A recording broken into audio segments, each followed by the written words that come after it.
E no vídeo de hoje, da nossa leitura comentada, comentando arquétipos do tarô e os mesmos arquétipos encontrados na Bíblia, hoje eu vou falar do arcano da temperança.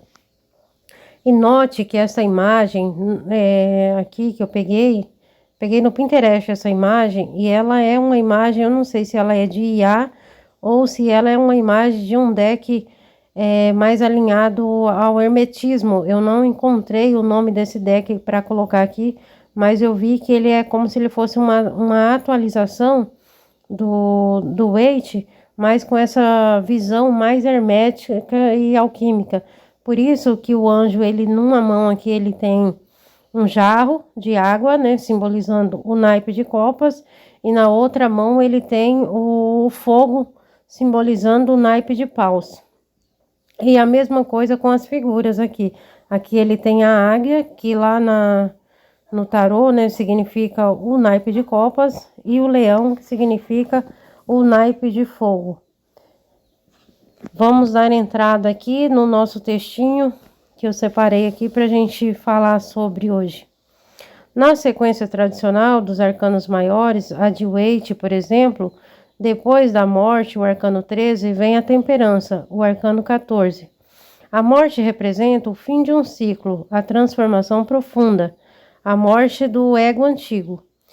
Já a temperança vem logo em seguida, como integração das polaridades, o reequilíbrio após a transmutação.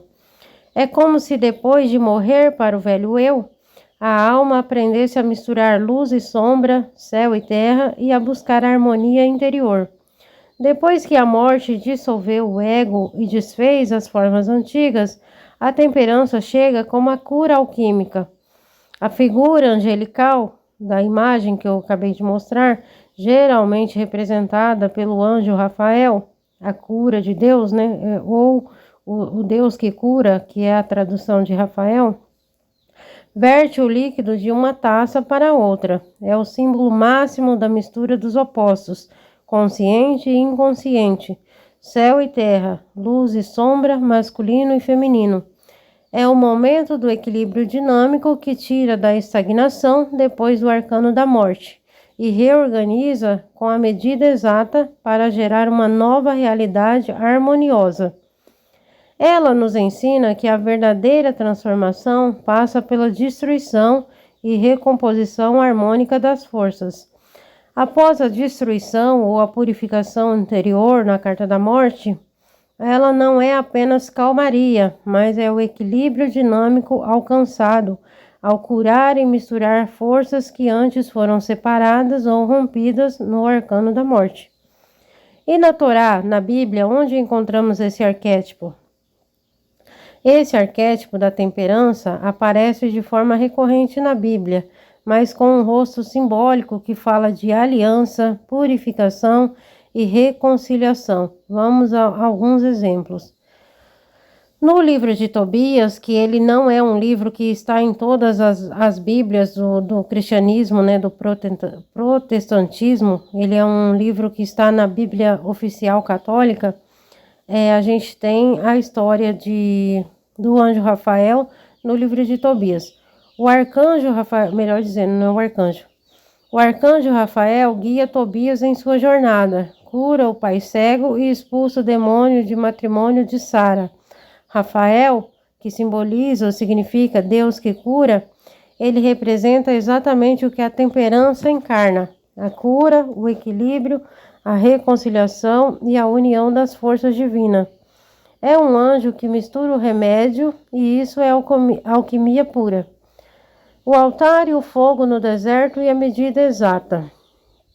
No livro de Êxodo, Deus manda que o incenso seja queimado com medida exata e que o óleo sagrado seja composto com sabedoria, medida por medida.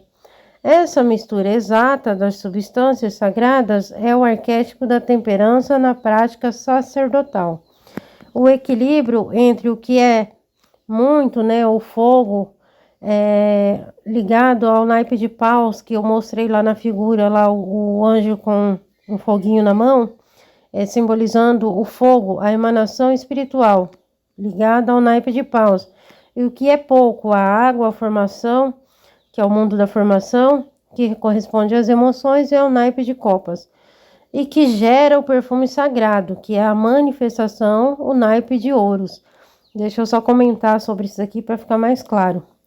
É o equilíbrio entre o naipe de fogos e o naipe de águas, né, que estão ligados ao nosso espiritual e ao nosso emocional, é que produz o perfume sagrado, que é a manifestação que está ligada ao naipe de ouros. O arco-íris da aliança em Gênesis. Depois do dilúvio, o símbolo da purificação e da morte, vem o arco-íris, a aliança entre Deus e a terra. É a exata sequência da morte e a temperança, essa passagem, essa transição entre o arcano da morte e a temperança. O arco-íris é a imagem da harmonia entre os elementos da luz refratada em equilíbrio e da promessa de um novo tempo. É o mesmo princípio que a temperança carrega, um novo pacto entre o divino e o humano. Cristo em Canaã. Jesus transforma água em vinho. Essa passagem é o coração da temperança, a transmutação das substâncias inferiores em superiores, o milagre da alquimia espiritual. É a fusão perfeita entre a água, que simboliza a vida natural, e o vinho, que significa a vida espiritual, que é a sublimação da água. E assim vemos mais uma vez que na Torá a temperança é o anjo da cura e da medida justa. É o Deus que faz aliança, que purifica, que converte a água em vinho. No tarô e no ser humano é o alquimista interno que aprende a dosar o fogo, que é o naipe de paus, que fala sobre a nossa criatividade, vitalidade, ação, paixão, entusiasmo, impulso inicial, força de vontade, percepção e crescimento espiritual. E a água do próprio coração, ligada ao naipe de copas, que representa sentimento e emoção, intuição, recepção, empatia e conexão, memória e acolhimento, fluidez e adaptabilidade, quase que não sai, elemento primordial para gerar a manifestação no mundo físico.